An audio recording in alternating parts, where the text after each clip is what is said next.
Virginia Woolf wrote all of these novels and more, but what did she actually say? Did she say anything? Leave your guesses in the comments, guys. 3, 2, 1. I don't think she said a whole bunch, but maybe that was the point. So today we're going to be not necessarily critiquing Virginia Woolf, but just speaking about her, discussing her, thinking about what she was trying to do and what she did achieve. So, obviously, she's a very prolific writer, wrote a lot of things, didn't necessarily write on a wide array of topics per se, but she was like pivotal to the modern movement. You know, the First World War finishes, what are we doing with literature? How do we respond to this era of time that's really weird and new and confusing? And she basically created and brought forth the stream of consciousness writing style. And I want to talk about that today and say whether it's effective. Does writing have to be effective for it to be appreciated and read? Let's have a gander. So the books that I own of Virginia Woolf are To Lighthouse, which is objectively the best one. It is perhaps the most boring one, but again, as we learned in the last video, I like a boring book, Bleak House. The Waves, did not finish this. Got about 20 pages in. We will be discussing this a bit more with some critique by Hermione Lee in a minute. Don't really know what I'm giving you a haul, but here we are. A Room of One's Own. Non-fiction, but like kind of... This is incredible. I think this is her best work. So we're going to be discussing her fiction and then her non-fiction, because she has some great non-fiction that's really underrated. I think when we think of Virginia Woolf, if you're familiar with her, or if you've maybe just heard her in passing, you will have probably heard of either Jacob's Room or Mrs. Dalloway. I feel like these are two really pivotal books of hers. They're just kind of the most famous ones. They're not my favourites, but they do what Stream of Consciousness says on the tin. That's a hard word to say. So, what is stream of consciousness? It's a new writing style that basically says we don't want to adhere to the traditional novel anymore, where you would have maybe an omnipotent narrator or a first-person narrator who says like, oh, I am this person and today I'm doing this and then this happened and then someone did this and then here's a metaphor for this and this happened and consequence and then this is the end of my story. The stream of consciousness says that's not realistic to the human condition. That's not how we think, feel, or how events happen. Yes, externally they happen chronologically and things happen in quite a neat order. What instead happens is our minds work. Our minds work in very odd ways. So I woke up this morning, I got out of bed and I had a shower. I didn't sit up and say to myself or think in my head, oh, today is Tuesday, the something of August 2025. I know that it will make me feel better if I get up and make my bed and have a shower and have breakfast instead of scrolling on my phone. So I'm going to do that. I didn't say that to myself. I didn't have that conversation with myself in my head, make it very eloquent, etc. I just got it. I couldn't tell you how it worked. People who know psychology, etc. will probably be able to tell me about my neurons and something going on, but I just got up and did my stuff and didn't think about it. That's the normal human condition, not this constant, eloquent, understandable, easy narration, which is what the traditional novel did. Which is great, because that's what you want when you're reading something. You want to understand it, you want to be able to see how things happen sequentially. But Virginia Woolf basically says, well, we've just had this horrific technological war and everything's developing, we're clearly, this is staunchly, we are now in the modern era.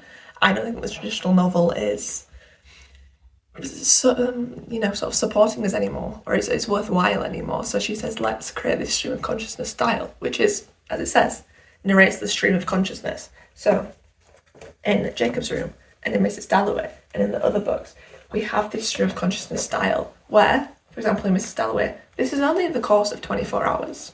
This entire book. To me, it's not even 24 hours, it's probably more like 16, something like that. It's just one day. But it takes every character and it allows their thoughts to roam free. They're not restricted by paragraphs or, making sense to the reader. These books, every single book of hers works better upon the second reading, because the first one, you try to grapple with what she's attempting, what she's doing. She's narrating the internal. And that is it's a hard thing to do, and it comes across very odd and strange sometimes, especially in a work like The Waves. So, obviously, as I admitted, I haven't actually finished this because this was the one stream of consciousness novel where I felt, not that it went too far, but that the stream of consciousness was kind of very hard to grapple with. It's hard to grapple with our own minds anyway, I think. Again, I can't explain to you why I did what I did this morning, I just did it. If I then had to write that down and tell someone how my brain subconsciously told me to do things, that would be externalizing the internal, when that internal fate is inherently something that cannot be articulated. You know, the way that my mind works and the way that everyone's individual minds and the way that we go about life works is incomprehensible to the other. So then trying to externalize it into a novel and recreating and simulating that thing that can never be truly recreated, hence why it is simulated, is weird and it's confusing. And because this isn't my brain, because these characters aren't my brain, it's hard to understand what they're saying a lot of the time. So it's weird. She's a weird writer, especially in the waves. So as she'll sort of show you, there is paragraphs, but most of it is very sort of thick writing like this, and I'm just going to be very hard to see this.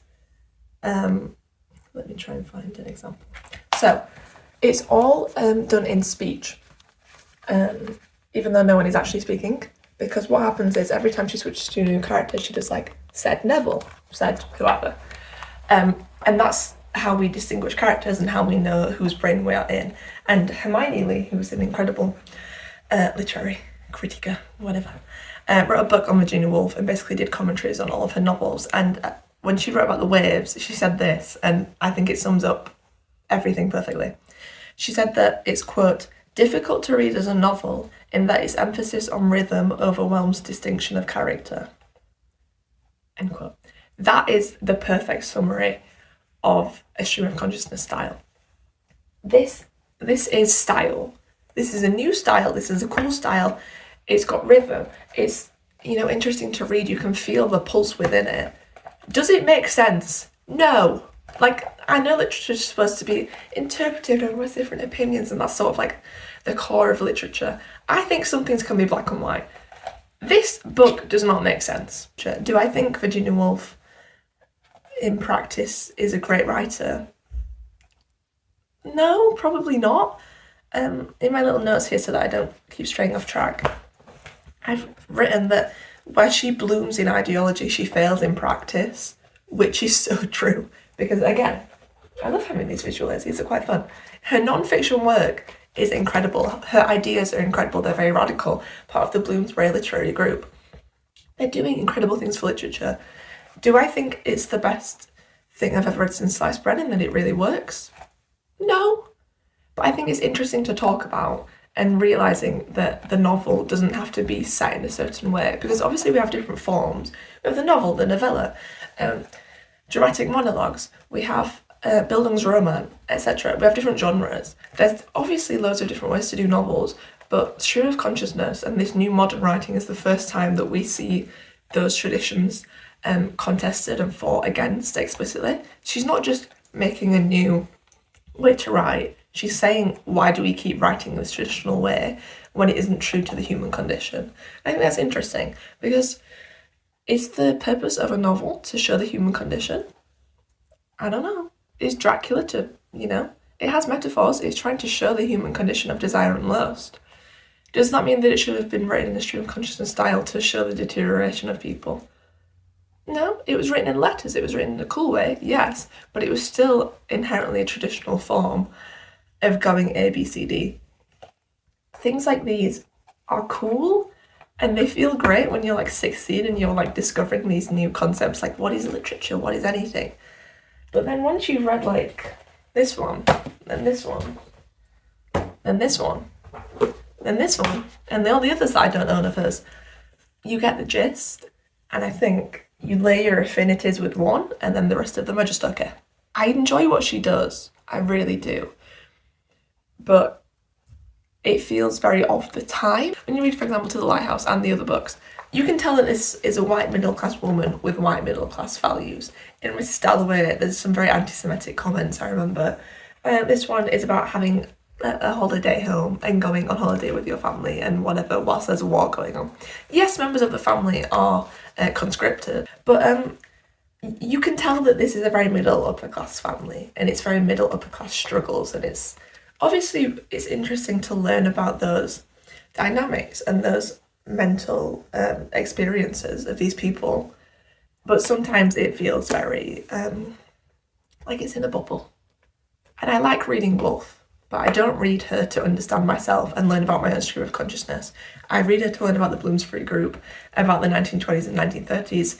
I read her, this doesn't give me insight into my own stream of consciousness. It makes me think about how we treat characters and plots, because also, again, as Hermione says, as if I know her, as Hermione Lee says, it's difficult to read as a novel because there's no distinction of character. I think the characters in To the Lighthouse specifically are great. I think they're really developed and interesting and nuanced. But when you're doing these stream of consciousness internal thoughts, it's almost harder to gauge how they are as a person, right? So I think, like, you know, like when you're in your 20s and people are like, oh, you need to like discover yourself, etc. You go through that sort of journey because somehow you don't know yourself, even though you are yourself, and you should, on paper, you should know yourself because you're the person who could. It's almost easier to understand other people because you get this external view. Whereas these novels are externalizing the internal and then getting rid of the external representation of these people. So you don't get the shell, you get the inner. And then it's almost harder to scramble with that and try to figure them out. But are we trying to figure characters out? Is that the point of a novel? No. Obviously, I mentioned that Virginia Woolf wrote non-fiction, so this is A Room of One's Own. This is fabulous. It's really short, really interesting. It's in that stream of consciousness style, but again, this is easier to understand because you can learn about Virginia Woolf. We know things about Virginia Woolf. So when I read this and I get her in a monologue, I can kind of like, you know, make assumptions about certain things. I'll try and understand her and be like, oh yeah, I get Virginia Woolf. Because I've understood her external, that when I get invited into the internal, it's not this weird conglomeration of scattered thoughts. It feels something of substance. And perhaps that is because of the topic she's talking about. But I think that these literary styles are interesting, but they need a certain concreteness to make them work. In her book, A Sketch of the Past, which is another non-fiction work, she says a great part of every day is not lived consciously. But yet in these fiction works, she's trying to create this conscious style that never runs out. It's just perpetual thoughts, perpetual feelings, which even now for me is hard to like kind of comprehend. Because we've just said, yes, it's hard to externalize the internal, but it's almost hard to tune into your internal anyway. I don't constantly have this stream of narrative when I'm doing everything. And I think she really hits the nail on the head with a great part of every day is not lived consciously, because it's not. You just do things on autopilot. You do things because of this sort of impulse, this subconscious impulse. So when you try and narrate the consciousness, sometimes it can feel fake, which I think is why it's good and why it works when she flips between characters in novels. If we just followed one person's inner monologue for however many days, I think it would drive us all insane. I think there's a difference between stream of consciousness and first-person narration. These are very different things, because the first-person narration would still appreciate, recognise, and just like see the external. The stream of consciousness style is just about the internal. It's about your thoughts, not even your reactions to things, just what you're thinking and feeling. And if I had that for 300 pages from one person, it would be so repetitive. I probably have the same 10 thoughts every day. Like, you know, people aren't that interesting. We are all the same, and that's okay. None of us can ever be that interesting and create that cool of a consciousness, because it almost like is putting the human mind on a pedestal, when in reality we are just impulses and these thoughts within our brains, and they work in wonderful, mysterious ways, and sometimes they come together to create really cool things, like thinking, should I write in a stream of consciousness style and create this new literary movement? But to romanticize that human mind to such an extent, to say that we need to tune into this stream of consciousness within us, is kind of superficial, because then you become conscious of your consciousness, and then it's just this weird feedback loop that feels performative. The modern period is one of fragmentation. That would be the word that I would choose to sum it up. And I think what I want to end on is visual aid again. When can a fragment become a whole? And can it ever? And does it need to become a whole? You know, we could say all of these are fragments of a Virginia Woolf canon. Each novel has fragments, parts that make up the whole. Each page has parts, sentences that make up that singular page. Each letter is a fragment that makes up a word. Do we need to pick apart those fragments until they become minuscule, until they become nothing?